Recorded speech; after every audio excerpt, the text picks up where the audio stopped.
Settel pour la Branquignol Freelance. Comme je ne sais pas quoi dire de plus car je suis une très mauvaise journaliste qui n'a été choisie que pour son physique éblouissant, je vais laisser place à quelqu'un d'encore plus beau. Voilà. Tu baisses un peu parce que je suis plus petit que la petite fille. Merci. Salut mon ami. Si comme moi tu es content de me voir, même si je ne me vois pas, je ne me verrai au montage, c'est pas grave, ta gueule. Donc nous sommes sur le pré-tournage de Settel de la Branquignol Freelance. La Branquignol Freelance, qu'est-ce que c'est? C'est nous. Alors, en fait c'est un court-métrage d'horreur avec des gens qui meurent et du sang sur une femme.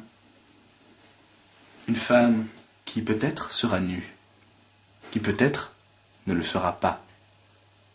Ça tu le sauras en regardant mon ami. Alors, donc ce court-métrage sera présenté pour le CLAP 89, festival de court-métrage de Sens, organisé par la MJC de Sens, on les remercie beaucoup. La Branquignol Freelance, c'est avant tout 4 amis qui ont travaillé d'arrache-pied avant le bac. C'est pour ça que j'ai pas eu mon bac. Toi aussi deviens cinéaste.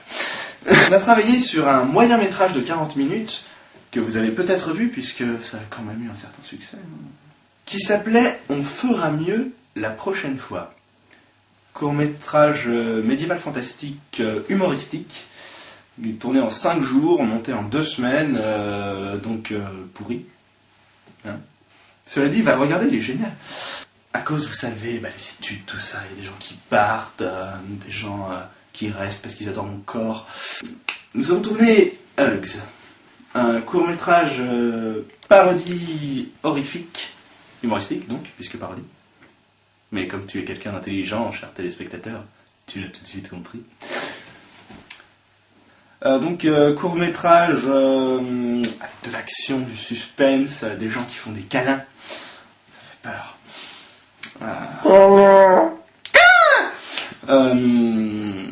Voilà, donc ça, on en parlera plus tard et tout. De toute façon, vous n'avez pas le droit de le voir avant qu'on l'ait diffusé pour notre bac. Donc on en reparlera fin juin. Tu seras mignon. Ça va être long. CMB. Si toi aussi tu es un geek, tu as compris cette blague et tu es en train de rire. Je vais donc laisser un blanc pour que tu puisses entendre la suite. Merci. Et donc, c'est ce soir le pré-tournage, la préparation en fait de Settel, court-métrage d'horreur non parodique, non humoristique. On va avoir du mal. Attention qu'on va devoir tourner dans des délais très courts. 6 heures. Voilà, on a 6 heures pour tout tourner, puisque nos acteurs sont déjà en train de demander, vous savez. Voilà. Donc, Settel, c'est l'histoire d'un mec, comme disait ce cher Coluche. Settel, c'est l'histoire d'un mec qui est en retard à une soirée dans la forêt. C'est pas du tout cliché pour un film d'horreur, n'est-ce pas? Et là, tu as peur, téléspectateur, car je me rapproche beaucoup de la caméra. Et Thomas, mon caméraman, a peur aussi, car je vais lécher son objectif. Voilà, une histoire de faire dans le crado encore un peu plus. Je vais tourner le dos à la caméra pour que tu vois que j'ai une queue de cheval. Je sais, tu voulais le savoir. En fait, c'est une amie à lui qui était à la fête. Il la ramène chez lui. Je sais ce que tu penses, petit coquin. Il la ramène chez lui et cette fille est bizarre. Bizarre. Comme peut l'être la nourriture à la cantine de ton lycée. What? Les Branquignol Freelance. Ouais, Branquignol Freelance. On cherche des gens. Des gens avec du matos. Des gens avec de l'argent. Des gens avec de l'amour à vendre. Des gens du talent surtout. La sodomie. Des gens de talent. Pas manger. Là, ma mère vient de ruiner ce plan. Voilà. Donc, tiens, filme-moi en train de téléphoner à ma maman. Parce que comme je suis riche, j'ai une ligne intérieure, n'est-ce pas? Oui, ma chère maman.